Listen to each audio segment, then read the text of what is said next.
La rencontre avec d'abord les collaborateurs de Renzo Piano, dont Paul Vincent, qui était le chef de projet, Antoine Chaillat, qui était le dessinateur, après Dominique Rat, enfin toute une équipe. Alors, moi, évidemment, j'étais pas habitué à travailler avec une équipe d'architecture et d'architectes. Et puis, j'ai vu Paul Vincent, on a sympathisé, il a appelé Renzo Piano. Renzo Piano était basé à Gênes. Il avait quand même une agence à Paris, mais moins importante que celle d'aujourd'hui. Maintenant, il est plus à Paris, je crois, qu'à Gênes. Oui, de par le monde aussi, aux États-Unis et tout ça. Mais toujours est-il que il me fait dire que je vienne à Gênes, quoi, que j'aille le voir. Bon. Donc, je vais le voir. Et, et là, alors, pareil, j'aurais dû être plus ethnographe, j'étais un peu, pas intimidé, mais je me demandais qu'est-ce que je pouvais apporter. Qu'est-ce que je pouvais apporter à un bâtiment, enfin, construire un bâtiment. Moi. Alors, pareil, bon, je me suis dit, moi, ce que je vais lui dire, c'est ce que j'ai fait. Puis on fera ce qu'il voudra.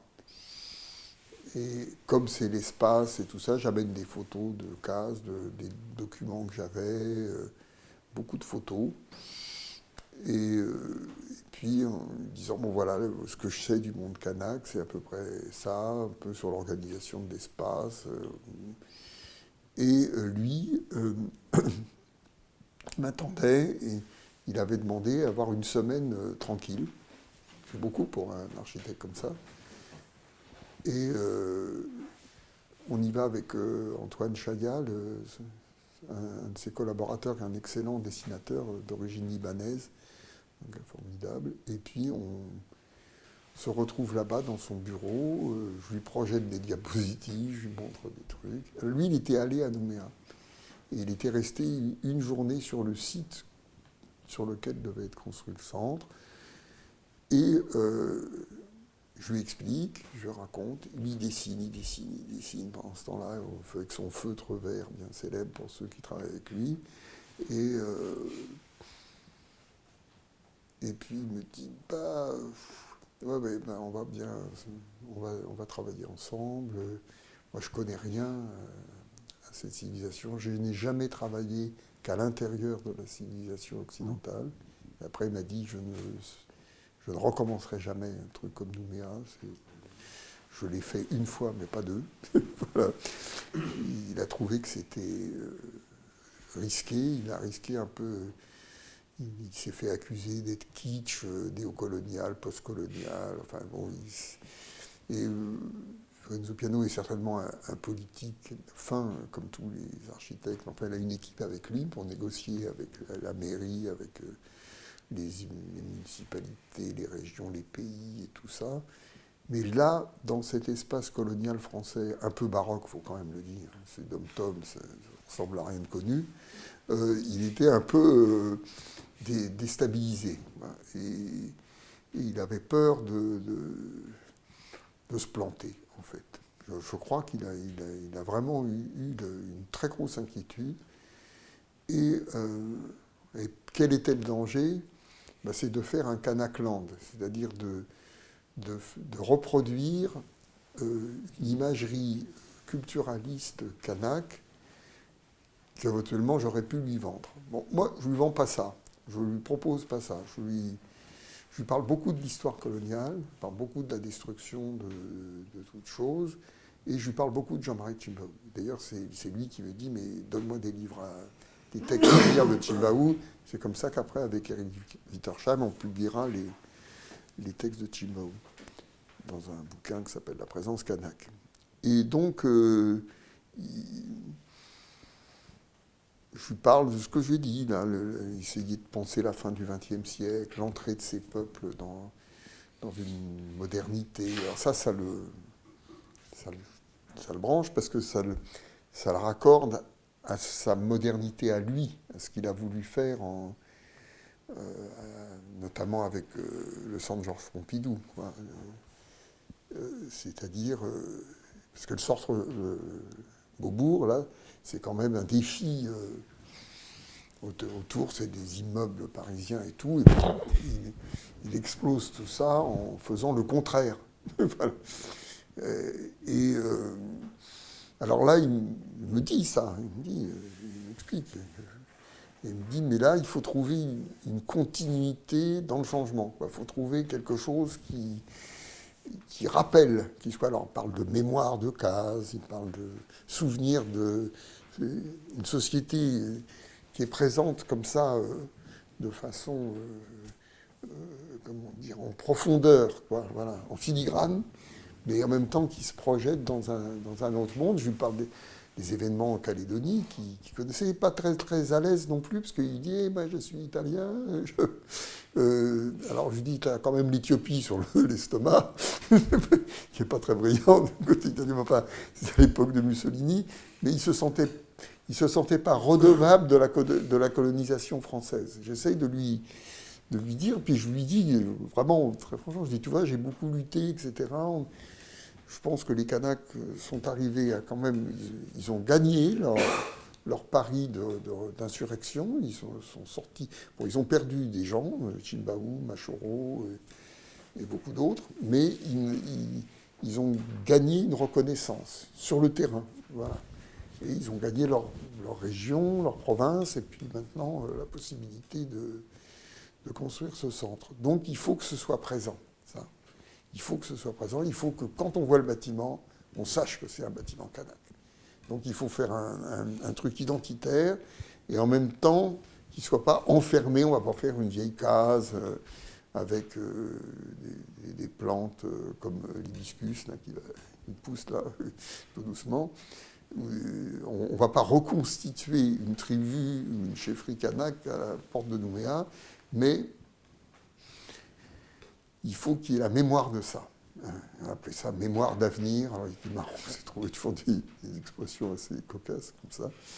Et nous voilà partis pour 8 ans, puisque l'inauguration, c'est en 98, et je vais participer à toutes les phases pendant 8 ans. Bon, peut-être que je n'ai pas été absolument nécessaire pour le choix du béton. J'étais dans tous les trucs, avec eux, avec l'équipe piano.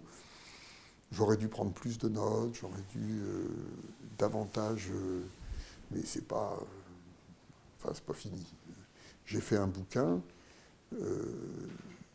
architecture et ethnologie et architecture, mais qui est un bouquin écrit un peu au chic, comme ça. C'est pas un bouquin très analytique, qui montre simplement ce qu'on a voulu faire, qui valorise le projet, commence par 2 chapitres, des chapitres assez secs sur l'histoire coloniale française. Bon. Mais je pense que j'aurais dû déjà... Alors j'ai fait un article là-dessus, les interactions, les discussions, les moments où la culture kanak était en jeu, où des responsables kanak disent notre culture est invisible, par exemple, des choses comme ça. On ne peut pas, comme ils disent, on n'imprime pas la photo. Enfin, ça c'est dans les tribus. Ils disent, moi je vais à la radio pour me faire une radio des poumons. Ça n'imprime pas parce que je suis kanak et votre machine occidentale ne peut pas voir mon intérieur. Voilà, il y a cette idée, c'est des trucs de coloniser, ça. C'est un truc de coloniser, c'est-à-dire on est présent et invisible. Si vous voulez. C'est terrible quand on y réfléchit. Et donc parce que là, les responsables du côté de la maîtrise d'ouvrage, c'est-à-dire l'Agence pour le développement de la culture kanak, il y a Marie-Claude Chimbaou et puis il y a Octave Tonia, monsieur très, très important, un ancien ouvrier, syndicaliste kanak, qui a fait preuve d'une très grande fermeté vis-à-vis de piano et qui a vraiment donné le change. C'était bien, piano n'était pas... n'était pas en terrain conquis. Si vous voulez. Il avait en face de lui un interlocuteur rigoureux, très rigoureux, et qui ne s'en est pas laissé compter. Ça, c'était aussi intéressant à observer. Voilà. Et donc, d'ailleurs, Piano, ça le bousculait un peu. C'est peut-être pour ça qu'il après, m'a dit, je ne veux pas revenir, c'est-à-dire qu'il c'était pas des clients ordinaires, si vous voulez. C'était des clients, le client kanak, il en avait trop bavé pour. Donc ils étaient persuadés, les Kanaks, que ça ne se ferait pas, qu'ils se feraient avoir, que Mitterrand allait les rouler dans la farine, que Piano était un menteur, ce qui n'était pas le cas de Renzo Piano, mais ils avaient une très forte crainte qu'ils ont encore jusqu'à aujourd'hui, de la part vis-à-vis de la France, c'est que la France les roule dans la farine, quoi, leur mente. Voilà. Et donc, on a fait cette longue traversée ensemble avec des choix. Alors là, ce serait long à raconter, mais en gros, il arrête des choix à l'issue de cette réunion à Gênes, là, c'est-à-dire, premier choix, comme les Kanaks étaient répartis sur des allées de terre surélevées, là on a 100 mètres au moins, oui, même plus. Il a dit, bon, bah, l'allée, on l'a, parce que c'est un isthme comme ça qui avance dans la lagune de Nouméa. Et puis, il y a ces cases entourées de grands sapins, de pins qu'on appelle des pins colonnaires là-bas, des araucaria cookie, parce qu'ils avaient été vus par Cook. Ils pensaient que c'était des colonnes, c'est pour ça qu'on les appelle des pins colonnaires. Et puis cette végétation luxuriante autour. Alors, Piano, il me dit on devrait partir, on devrait avoir voilà, ces trois contraintes, l'horizontalité, donc un bâtiment en plusieurs bâtiments échelonnés sur cette allée centrale, ça c'était traditionnel, la verticalité des cases et des sapins, on verra les cases comment on fait, et puis une végétation qu'il faudra enlever à la petite cuillère et garder tout ce qu'on peut garder pour que ce soit dans un écrin, parce qu'il avait vu des images, j'étais même pas allé en brousse. Hein, et donc il va garder cette ligne pendant les 8 ans. Alors c'est là où le patron, c'était lui notre patron, l'architecte, ne doit pas perdre le fil de son... C'est lui qui ne perd pas le fil. Enfin, tous les collaborateurs, on perd le fil. Et vous vous dites, ah bah oui, mais là, je vais faire une porte là. Puis là, il y a les handicapés. Puis là, on va planter ça. Puis à la fin, sur la maquette, ça ne ressemble plus à rien. On a perdu complètement le projet initial. Et lui, il venait nous voir sur les maquettes, tous les, je sais pas, les 15 jours, 3 semaines, un mois, ça dépendait, parce qu'il travaillait en même temps. Il faisait Osaka, l'aéroport d'Osaka. Il commençait à Berlin, voilà. Il était un peu surbooké, le capitaine, là, et donc il a maintenu le cap. Et ça, je me suis aperçu que là, il y avait quelque chose. Alors là, effectivement, là aussi, j'ai rencontré un grand monsieur. D'abord, une capacité d'écoute énorme, l'éponge. Vraiment, Piano, il prenait des notes, il disait rien, il écoutait, il disait continue, raconte, etc. Il regardait, il dessinait, etc. Après, il regardait la maquette et puis il disait, mais ce toit-là, il y a 80 cm de trop, c'est pas possible. Regardez, ça va. Et à chaque fois, il avait raison, c'est-à-dire le sens de l'épure, le côté... alors, moi, je n'ai pas travaillé avec d'autres architectes. Hein. Lui, c'est un Génois, c'est un Italien, c'est la Renaissance. Il y a quelque chose de ça chez Renzo Piano. Trouver la ligne pure, la ligne simple, et avec une vision. Quoi. Voilà. Donc, et après, il y avait cette question d'une case. Une case, ça a un poteau au central. Et il voulait faire des choses très hautes en bois, etc. Alors, je dis, mais si tu ne veux pas faire un poteau de 30 mètres, etc. Et puis, il ne voulait pas non plus que ça ressemble à des cases. Donc, il va faire des demi-cases, des quarts de cases, et puis quelle sera la rotondité de la case. Alors, ça a duré mais plus d'1 an. En plus, les Kanaks, plus on était Kanak, plus il fallait que la case ressemble à une case traditionnelle. plus on comprenait l'entrée dans la modernité, plus il fallait qu'elle s'ouvre. Donc il y avait un problème de rayon de la case, d'ouverture, etc. Le poteau, alors là, Renzo Piano, il y a un Canac qui lui dit, enfin, mais le poteau, monsieur Piano, c'est le chef. Eh ben, oui, d'accord, bon, maintenant il n'y a plus de chef, c'est la démocratie, on enlève le poteau. Plus de poteau. Je dis, attends, on va dire doucement, etc. Et donc, il a enlevé le poteau, mais du coup, ça a libéré complètement l'espace. On n'était plus dans. Et cette mémoire de case s'est construite en iroquois, un bois venu d'Afrique, etc. Et puis, l'idée aussi, c'est une ventilation naturelle. Il n'y a pas de climatisation. D'utiliser, faire une double paroi pour qu'il y ait un processus de ventilation qui renvoie l'air dans l'allée qui elle est couverte, mais avec des patios qui puissent faire ressortir l'air. Donc il y a tout un...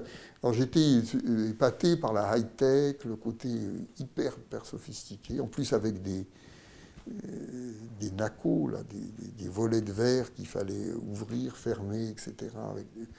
Enfin, une technicité vertigineuse pour aboutir à quelque chose d'assez simple, et visuellement simple, et à la fois monumental et fragile. Bon, voilà. Après, on peut gloser, être d'accord, pas d'accord, etc.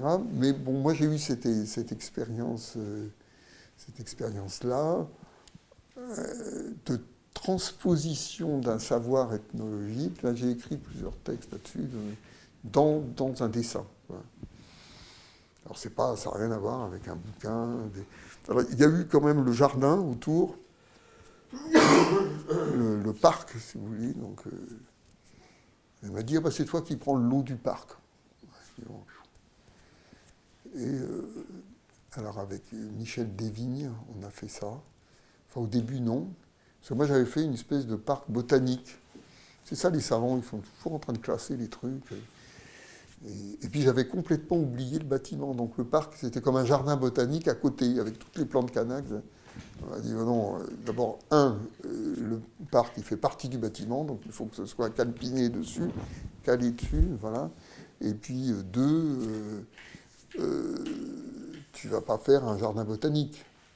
Il faut qu'il y ait une histoire, il faut qu'il y ait une narration. Et là, en collaboration avec Emmanuel Casarero, Roger Boulet et l'Agence pour le développement de la culture kanak, je leur ai posé le problème et ils ont fait ce qu'ils appellent un chemin kanak. Et du coup, c'était une narration, plusieurs thèmes, l'origine, les cultures, la mort, la résurrection, etc. Donc, on a créé des espaces et c'est ce qui marche le mieux maintenant dans le centre. Voilà. Donc ça a été une expérience très, très forte. Et en même temps, les maîtres d'ouvrage voulaient garder la main sur le terrain.